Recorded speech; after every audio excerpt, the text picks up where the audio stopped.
وہ جو میرا دوست ہے، میرا ولی ہے، اللہ ولی الذین آمنوا یخرجہم من الظلمات الی النور، اللہ اہل ایمان کا ولی ہے، ساتھی ہے، پشت پناہ ہے، مددگار ہے، حمایتی ہے۔ بتائیے جس سے یقین ہو جائے کہ اللہ میرا مددگار، اللہ میرا محافظ، اللہ میرا پشت پناہ، اللہ میرا حمایتی، اس کے لیے کوئی خوف ہوگا؟ اس سے کوئی ڈر ہوگا؟ میں مثال دیا کرتا ہوں ایک بہت سادہ، پنجاب کے دیہات کی۔ تو بڑا چودھری ہے اور کوئی غریب کسان ہے، اس غریب کسان کی کہ جانوروں کو ہر وقت اندیشہ ہوگا چوری کا، کوئی میری بھینس کھول کر نہ لے جائے، کوئی میرا بیل کھول کر نہ لے جائے۔ لیکن جس کے بارے میں یہ سب کو معلوم ہو کہ وہ جو بڑا چودھری ہے وہ اس کا دوست ہے، اس کی بچیا کو کوئی خوف ہوگا؟ اس کی بھینس پر کوئی ہاتھ ڈالے گا؟ اسے کوئی اندیشہ ہوگا؟ نہیں۔ کیوں؟ کہ وہ بڑا چودھری، بڑا اس کا یہاں کا سردار، جاگیردار، سب کو معلوم ہے وہ میرا دوست ہے، کوئی میرے خلاف اقدام نہیں کر سکتا۔ اس دنیا میں یہ چھوٹی سی بات اگر آپ کے دلی اطمینان اور سکون کا باعث بن سکتی ہے تو ذرا تصور کیجئے۔ میں لفظ تصور استعمال کروں گا صرف اس لیے کہ اس کا ہم جس کو کہتے ہیں ادراک اور شعور کر نہیں سکتے، اگر کے ساتھ کر سکتے۔ اگر یقین ہو کہ اللہ میرا مددگار اور یقین ہو کہ اللہ ہر آن میرے ساتھ ہے، پھر کوئی خوف؟ کس کا خوف؟ کوئی شے اللہ سے بالا تر ہے؟ کوئی قوت اس سے زیادہ طاقتور ہے؟ کوئی اس کے ارادے کو بدلنے والا ہے؟ کوئی اس کی مشیت کے آڑے آنے والا ہے؟ یہی بات ہے جو حضور نے فرمائی، یہ ایمان کا حاصل ہے لب لباب، کہ دیکھو اچھی طرح اس بات کو ذہن نشین کر لو، اگر تمام انسان مل کر تمہیں کوئی نقصان پہنچانا چاہے نہیں پہنچا سکتے، مگر جو کچھ اللہ نے لکھ دیا ہو، اور تمام انسان مل کر تمہیں کوئی نفع پہنچانا چاہے نہیں پہنچا سکتے، مگر وہ شے جو اللہ نے طے کر دی۔ آپ پھر میں کہوں گا ذرا طاری کیجئے، اسے فرض کیجئے، اسے سوچئے۔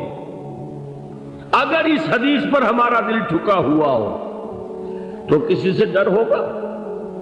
یہ مجھے نقصان نہ پہنچا دے، یہ میری رپورٹ خراب نہ کر دے، یہ میری انکریمنٹ نہ رکوا دے، یہ میرا یہ نہ بگاڑ دے، یہ میرے یہ نقصان نہ پہنچا دے۔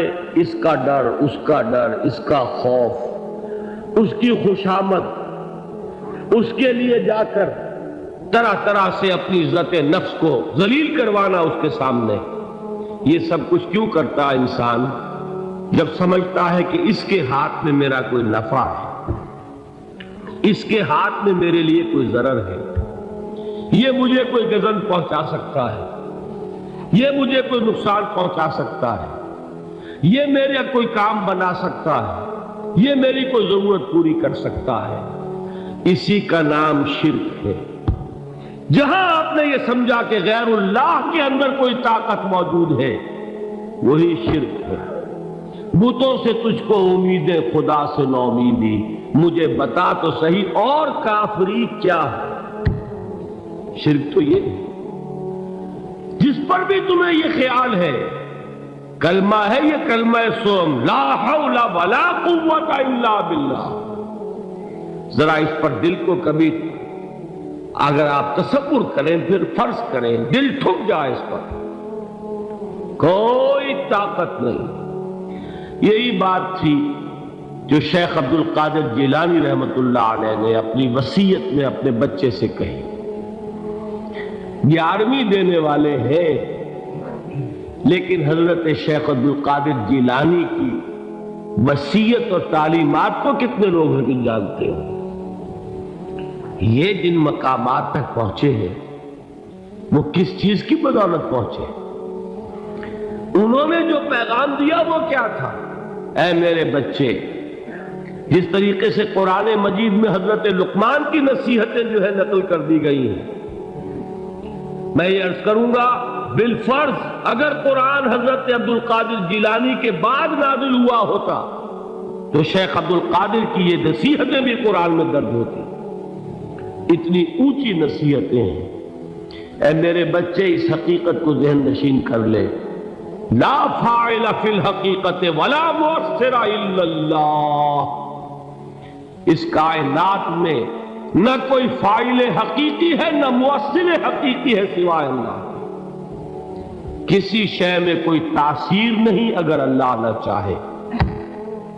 آگ جلا نہیں سکتی اگر اللہ نہ چاہے. پانی ڈبو نہیں سکتا اگر اللہ نہ چاہے. زہر ہلاک نہیں کر سکتا اگر اللہ نہ چاہے. کوئی چیز فائدہ نہیں پہنچا سکتی اگر اللہ نہ چاہے. تو در در پہ کیوں سر جھکاتے ہو؟ در در پر کیوں جبیں سائی کرتے ہو؟ سب کے سامنے کیوں ہاتھ پھیلاتے ہو؟ ایک اللہ سے مانگو. ایک اللہ کے سامنے زمین پر اپنی جبین رکھو. لا فاعل فی الحقیقت ولا مؤثر الا اللہ. نظر آتا ہے ہمیں کہ پانی پیاس بجھا دیتا ہے. پیاس بجھانے کی صلاحیت پانی میں نہیں ہے، اللہ کے اذن سے. کھانا بھوک مٹا دیتا ہے. بھوک مٹانے کی صلاحیت کھانے میں نہیں ہے، اذن رب میں. دیکھیے یہی یقین تھا. حضرت موسیٰ علیہ السلام کا واقعہ یاد کیجئے. سامنے سمندر آ گیا ہے. قوم دیکھتی ہے پیچھے کہ گرد و غبار کا طوفان. معلوم ہوا کہ فرعون اپنے لشکر سمیت آ گیا. لشکر جب چلتا تھا تیز رفتاری کے ساتھ تو گرد و غبار کا جو طوفان اٹھتا تھا اس کا تصور کیجیے. اور لمحہ بلمحہ وہ قریب آ رہا ہے. پوری قوم نے کیا کہا؟ اے موسیٰ انا لمدرکون. اے موسیٰ ہم کو پکڑے گئے. قرآن مجید نے تو یہاں وہ باتیں نہیں لکھی ہیں، لیکن تورات میں یہ درج ہے کہ بنی اسرائیل جھگڑنے لگے، دست و گریبان ہو گئے موسیٰ کے ساتھ. موسیٰ نے یہاں مروایا لا کر، اس سے تو ہم ہی بہتر تھے. وہاں کھانے کو ملتا تھا، زندگی تو تھی، بیگار ہم کر رہے تھے، موت تو نہیں تھی. اب جو کچھ ہوگا اس کا تصور کرو، جس طریقے سے ہمارے ٹکڑے اڑائے جائیں گے. تو لڑ رہے ہیں حضرت موسیٰ علیہ السلام سے. یہ تورات کی تفصیل ہے. قرآن میں صرف اتنا آیا ہے، پریشان ہو کر انہوں نے کہا انا لمدرکون. موسیٰ ہم کو پکڑے گئے. اس وقت موسیٰ کا جواب کیا ہے؟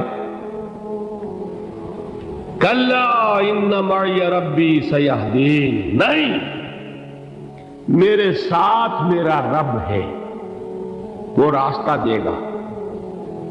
بتائیے کہاں راستہ نظر آ رہا ہے؟ یہ ہے ایمان بالغیب. راستہ نظر نہ آئے تب اللہ پر یقین ایمان ہے. جیب میں پیسے ہوں اور تب دل کو اطمینان ہے تو ایمان کس پر ہوا؟ پیسے پر، اللہ پر نہیں. جب وسائل و ذرائع نہ ہو اور پھر یقین ہو کہ اللہ مسبب الاسباب ہے، وہ اسباب کا پابند نہیں ہے، وہ اسباب کا محتاج نہیں ہے، اسباب اس کے محتاج ہے. اگر یہ یقین ہے تو اللہ پر ایمان ہے. یہ نہیں ہے تو تمہارا ایمان اسباب پر ہے، وسائل پر ہے، ذرائع پر ہے، مادیات پر ہے، اللہ پر نہیں. اس وقت کہاں راستہ تھا؟ کوئی راستہ تھا؟ سمندر ہے اور ادھر سے لشکر آ گیا ہے. کلا ان معی ربی سیہدین. اب دیکھیے ایمان کہہ دینا آسان ہے، ہوا معکم اینما کنتم، جہاں کہیں بھی تم ہوتے ہو اللہ تمہارے ساتھ ہوتا ہے. لیکن اس کا یقین قائم ہو جائے تو زمین و آسمان کا فرق واقع ہو جائے. یہی بات ہوئی حضور کے ساتھ. غار ہے، چھپے ہوئے ہیں محمد رسول اللہ اور آپ کے وہ یار غار ابو بکر صدیق رضی اللہ تعالی عنہ. اقبال نے حضرت ابو بکر کی شان میں چند اشعار پہ صرف، لیکن واقعہ یہ ہے کہ بھاری بھاری نظموں پر اور قصیدوں پر بھاری ہے. طویل ترین نظمیں اور قصیدے ہوں ان پر بھاری ہے. ہمتیں ابو بکر کی ہمت جو ہے، کشت ملت را جو اب، جیسے بارش سے کھیتی اپجتی ہے، ابو بکر کی ہمت اور عزیمت اس امت کو اسی طرح سینچنے والی ہے. ثانیے اسلام و غار و بدر و قبر، وہ دوسرے تھے اسلام میں دوسرے. پہلے کون تھے؟ انا اول المومنین، حضور فرماتے ہیں سب سے پہلا ایمان لانے والا میں. دوسرے ابو بکر. ویسے ہمارے ہاں یہ چلتا ہے اختلاف، حضرت علی پہلے ہیں کہ حضرت ابو بکر پہلے ہیں، لیکن اس میں بڑی خوبصورت تطبیق قائم کی ہے علماء نے اور بہت صحیح ہے. چار کے بارے میں فیصلہ ہی مت کرو کہ کون پہلے. ان کی ایک عجیب تقسیم کر دی ہے. آزاد مردوں میں، بالغ مردوں میں سب سے پہلے ابو بکر، بچوں میں سب سے پہلے علی، خواتین میں سب سے پہلے خدیجہ، اور غلاموں میں سب سے پہلے زید بن حارثہ. بڑی پیاری تقسیم ہے. یہ چاروں ہی پہلے ہیں، ہر ایک کے لیے اولیت ہے. اور واقعہ یہ ہے کہ اگر زمانی اعتبار سے تعین ہوگا تو پہلے خدیجۃ الکبریٰ آئیں گی رضی اللہ تعالی عنہ. کسی اور سے بات کرنے کی نوبت بعد میں آ سکتی ہے، پہلے تو اہلیہ محترمہ سے بات ہوئی. آتے ہی پہلی وحی ہوئی ہے، ابھی تبلیغ کا حکم نہیں تھا. کس کو بتایا واقعہ؟ ابھی اپنی نبوت کی تبلیغ کا تو حکم ہی نہیں آیا. واقعہ کس کا ہے؟ وہ خدیجہ کا ہے. جب کہا ہے کہ خشیت علی نفسی، مجھے اپنی جان کا اندیشہ ہے، تو کیا جواب دیا خدیجہ نے رضی اللہ تعالی عنہا؟ وہ صدیقۃ الکبریٰ ہے. صدیقات جو ہے خواتین، ان میں چوٹی پر خدیجۃ الکبریٰ ہے رضی اللہ تعالی عنہ. اور صدیق جو مرد ہیں ان میں صدیق اکبر ہے ابو بکر صدیق رضی اللہ تعالی عنہ. لیکن صدیقات میں چوٹی پر. جب حضور نے فرمایا خشیت علی نفسی، کیا فرمایا؟ کیا عرض کیا؟ کیسے تسلی دی؟ نہیں، اللہ آپ کو ضائع نہیں کرے گا. آپ غریبوں کے ہمدرد ہیں، آپ مساکین کے تکالیف رفع کرنے والے ہیں، آپ بیواؤں کی سرپرستی کرتے ہیں، آپ مسافروں کی خدمت کرتے ہیں. اللہ آپ کو ضائع نہیں کرے گا. یہ یقین ہے اس خاتون کے اندر. خیر وہ ایک علیحدہ بات ہو جائے گی. میرے دل پر حضرت خدیجہ رضی اللہ تعالیٰ عنہ کی شخصیت کا بڑا گہرا نقش، جو وہ کوئی اور ہی وقت اور موقع ہوا تو بیان ہوگا. بہرحال اقبال نے ایک مصرے میں جو چار اولیتیں جمع کر دی ہیں، ہمتیں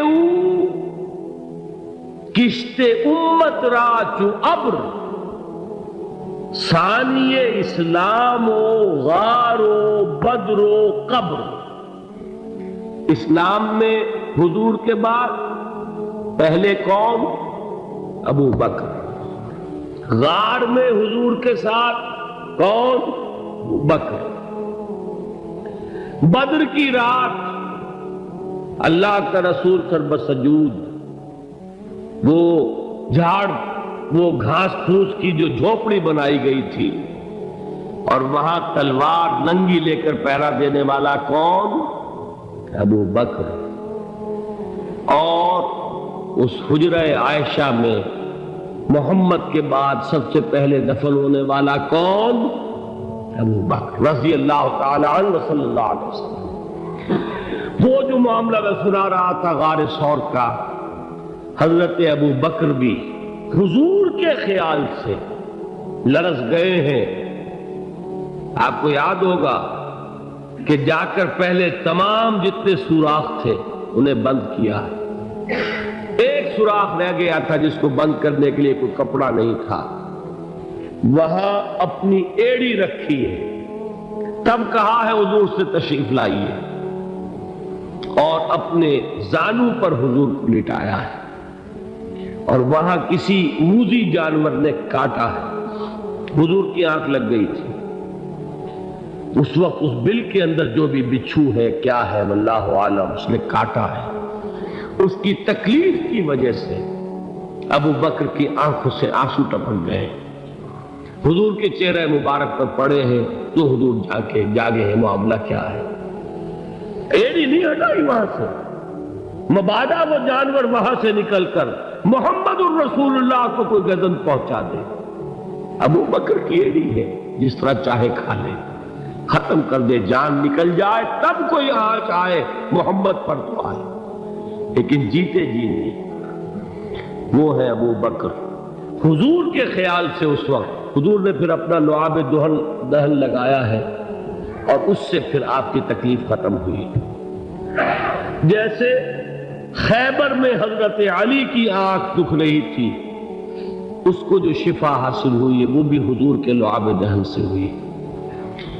بہرحال اس وقت انہوں نے کہا ہے کہ اے نبی یا رسول اللہ، اگر اس وقت ان میں سے کسی نے غیر ارادی طور پر بھی اپنے قدموں کی طرف جھانک لیا تو پکڑے جائیں۔